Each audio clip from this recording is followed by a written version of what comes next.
Hello, welcome back to my channel. അപ്പോൾ ഇന്നൊരു special റെസിപ്പിയാണ്.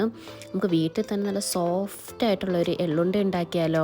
അപ്പോൾ ഇത് ബേക്കറിയിൽ നിന്നൊക്കെ കിട്ടുന്നതെന്ന് വെച്ചാൽ ഭയങ്കര കട്ടിയുള്ള എള്ളുണ്ടയല്ലേ. അപ്പോൾ അതിൽ നിന്ന് ഒരുപാട് വ്യത്യസ്തമായിട്ട് നല്ല സോഫ്റ്റിൽ വായിലിട്ടാൽ ഇങ്ങനെ അലിഞ്ഞു പോകുന്ന പോലത്തെ എള്ളുണ്ടയാണ്. കണ്ടില്ലേ? അപ്പോൾ നമ്മുടെ വീഡിയോ ഇഷ്ടപ്പെടുവാണെങ്കിൽ എല്ലാവരും ഒന്ന് ലൈക്ക് ചെയ്ത് സബ്സ്ക്രൈബ് ചെയ്ത് സപ്പോർട്ട് ചെയ്യണേ. അപ്പോൾ നല്ല സോഫ്റ്റ് എള്ളുണ്ട എങ്ങനെയാണ് ഉണ്ടാക്കുന്നത് നമുക്ക് നോക്കിയാലോ. അപ്പോൾ നമുക്ക് റെസിപ്പിയിലേക്ക് പോവാം. അതിന് വേണ്ടിയിട്ട് ഞാനിവിടെ 2 കപ്പ് എള്ളാണ് എടുക്കുന്നത്.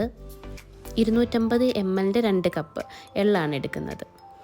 അത് ഞാൻ 1.5 കപ്പ് എടുത്താൽ മതിയെന്ന് വിചാരിച്ച് പിന്നെ 2 കപ്പ് എടുത്തു. ഇനി നമുക്ക് ഈ എള്ള് നല്ല വൃത്തിയായിട്ടൊന്ന് കഴുകിയെടുക്കാം. നല്ല അഴുക്ക് കാണും എള്ളിൽ, അപ്പോൾ നന്നായിട്ട് നമുക്ക് കഴുകിയെടുക്കാം. അതിനുശേഷം ഒരു പാൻ വെച്ച് അതിലേക്ക് ഈ എള്ളിട്ട് നമുക്കൊന്ന് വറുത്തെടുക്കാം. എള്ള് കരിയാതെ നല്ല രീതിയിൽ നമുക്കൊന്ന് വറുത്തെടുക്കാം. അതിൻ്റെ ഒരു പൊടി പോലും വെള്ളത്തിൻ്റെ അംശം ഇല്ലാതെ നമുക്ക് ഒന്ന് വറുത്തെടുക്കാം. കണ്ടില്ലേ, നന്നായിട്ട് വറുത്ത് വന്നിട്ടുണ്ട്. എള്ള് കറക്റ്റ് പാകമായെന്ന് നമ്മൾ അറിയുന്നത് എള്ള് നല്ല രീതിയിൽ പൊട്ടാൻ തുടങ്ങും. ആ പൊട്ടി തുടങ്ങുമ്പോഴാണ് എള്ള് കറക്റ്റ് പാകമായിട്ട് കിട്ടുന്നത്. അപ്പോൾ എള്ള് ഒരിക്കലും കരിഞ്ഞു പോവല്ലേ.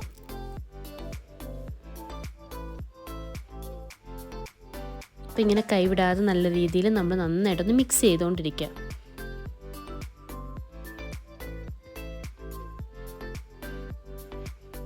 അതിനുശേഷം വീണ്ടും ഒരു പാൻ വെച്ച് അതിലേക്ക് ഞാനിവിടെ ഫ്രോസൺ തേങ്ങ എടുത്തിരിക്കുന്നത്. എനിക്ക് ഫ്രഷ് തേങ്ങ കിട്ടാത്ത സാഹചര്യം കൊണ്ടാണ് ഞാൻ ഈ ഫ്രോസൺ തേങ്ങ എടുക്കുന്നത്. അപ്പോൾ ആ തേങ്ങ നന്നായിട്ടൊന്ന് വറുത്തെടുക്കാം. ഏറ്റവും നല്ലത് ഫ്രഷ് തേങ്ങ തന്നെയാണ് കേട്ടോ. അപ്പോൾ നല്ല രീതിയിലൊന്ന് വറുത്തെടുക്കാം. പിന്നെ ഒരു തേങ്ങ മൂത്ത് പോകരുത്. തയ്യൊരു കളറിൽ നമുക്ക് കിട്ടണം. ഒരു ലൈറ്റ് ബ്രൗണിൽ തേങ്ങ മൂത്ത് പോകാൻ പാടില്ല. അതിനുശേഷം ഞാൻ ഇവിടെ 2 പീസ് ശർക്കര എടുത്തിട്ടുണ്ട്. ഇത്രയും ശർക്കരയുടെ ആവശ്യമില്ല, എന്നാലും നമുക്കൊന്ന് മെൽറ്റ് ചെയ്തെടുക്കാം. അതിലേക്ക് 1/2 ഗ്ലാസ് വെള്ളം ഒഴിച്ചിട്ടാണ് ഞാൻ മെൽറ്റ് ചെയ്തെടുക്കുന്നത്. നന്നായിട്ടൊന്ന് പൊട്ടിച്ചിട്ട് കൊടുത്താൽ വേഗം തന്നെ ആ ശർക്കര അലിഞ്ഞ് കിട്ടും. അതിനുശേഷം എള്ള് നമുക്ക് നന്നായിട്ടൊന്ന് പൊടിച്ചെടുക്കാം. അത് എള്ള് ഞാൻ ഇവിടെ പകുതിയാണ് പൊടിച്ചെടുത്തിരിക്കുന്നത്. തരിപ്പ് പോലെ പൊടിച്ചെടുത്തിരിക്കുന്നത്. അപ്പോൾ നമുക്ക് എള്ളെല്ലാം നല്ലതായിട്ടൊന്ന് പൊടിച്ചെടുക്കാം. പിന്നെ നമുക്ക് നല്ല രീതിയിൽ പൊടിക്കണമെന്നുണ്ടെങ്കിൽ അങ്ങനെയും പൊടിച്ചെടുക്കാം. ഇവിടെ ഞാൻ ചെറുതായിട്ടൊരു തരിപ്പ് കിട്ടുന്ന രീതിയിലാണ് പൊടിച്ചെടുത്തിരിക്കുന്നത്. കണ്ടില്ലേ? അപ്പോൾ ഇങ്ങനെ പൊടിച്ചെടുക്കുമ്പോഴാണ് കൂടുതൽ ടേസ്റ്റായിട്ട് എനിക്ക് തോന്നിയിട്ടുള്ളത്. ഒരുപാട് പൊടിഞ്ഞു പോയി കഴിഞ്ഞാൽ എള്ളിൽ നിന്ന് എണ്ണ ഇറങ്ങും. അതിനുശേഷം നമുക്ക് ഈ തേങ്ങ കൂടി ഒന്ന് പൊടിച്ചെടുക്കാം. തേങ്ങയും ഒരുപാടൊന്ന് പൊടിഞ്ഞു പോകണ്ട, ഒന്ന് ചതഞ്ഞ് കിട്ടിയാൽ മതി. എന്നിട്ട് ഈ എള്ളിലേക്ക് നമുക്ക് ചേർത്ത് കൊടുക്കാം. അതിനുശേഷം ഞാൻ കുറച്ച് ബദാം കൂടി ചേർത്ത് കൊടുക്കുന്നുണ്ട്. ചെറുതായി കട്ട് ചെയ്ത് ബദാമും കാഷ്നട്ടും ഒക്കെ ചേർത്ത് കൊടുക്കുന്നത് നല്ല ടേസ്റ്റാണ് കേട്ടോ. ശർക്കര ഉരുക്കി എടുത്തിട്ടുണ്ട്. ഈ ഒരു നൂല് പോലെ കിട്ടുന്നതാണ് ഇതിൻ്റെ കറക്റ്റ് പാകം. ആ രീതിയിൽ നമ്മൾ ഉരുക്കിയെടുക്കുക. എന്നിട്ട് ഒരു സ്ട്രെയിനറിലൂടെ നമ്മൾ ഇതിലേക്ക് പകുതിയാണ് ഞാൻ ഒഴിച്ചു കൊടുക്കുന്നത്.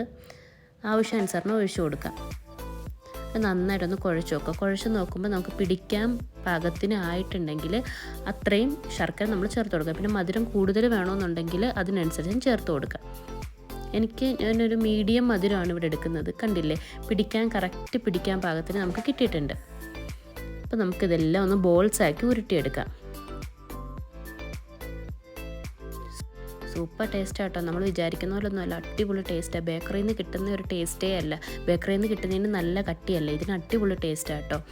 നല്ല സോഫ്റ്റാണ് സാധനം. നമ്മൾ ഉണ്ടാക്കിയാൽ ഇങ്ങനെ കഴിച്ചുകൊണ്ടേ ഇരിക്കും. നമ്മൾ ഉണ്ടാക്കുമ്പോൾ ഇച്ചിരി കൂടുതൽ ഉണ്ടാക്കിക്കോ, അപ്പോൾ വേഗം തീർന്നു പോവില്ല. അപ്പോൾ എല്ലാം നമുക്കൊന്ന് ഉരുട്ടിയെടുക്കാം.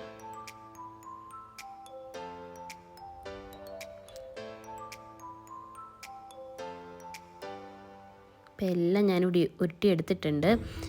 അപ്പോൾ അത് കണ്ടില്ലേ, നിങ്ങളിത് പൊളിച്ചിങ്ങനെ വരുമ്പോൾ തന്നെ കണ്ടില്ലേ, അത്ര സോഫ്റ്റാണ്. അപ്പോൾ എല്ലാവരും ഒന്ന് ട്രൈ ചെയ്ത് നോക്കാം. കുട്ടികൾക്കൊക്കെ കൊടുക്കാനായാലും അടിപൊളി ടേസ്റ്റിലുള്ളൊരു സ്നാക്കാണ്.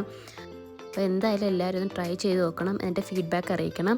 പിന്നെ നമ്മുടെ വീഡിയോ ഇഷ്ടപ്പെടുകയാണെങ്കിൽ എല്ലാവരും ഒന്ന് ലൈക്ക് ചെയ്ത് സബ്സ്ക്രൈബ് ചെയ്ത് സപ്പോർട്ട് ചെയ്യണേ.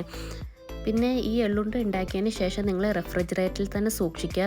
കാരണം ഇത് പുറത്ത് വെച്ചാൽ കേടായി പോകും. കാരണം നമ്മൾ പ്രിസർവേറ്റീവ്സ് ഒന്നും ആഡ് ചെയ്തിട്ടില്ലല്ലോ. അതുകൊണ്ട് ഫ്രിഡ്ജിൽ തന്നെ സൂക്ഷിക്കുക. അപ്പോൾ നെക്സ്റ്റ് വീഡിയോ ആയിട്ട് വീണ്ടും കാണാം. ബൈ.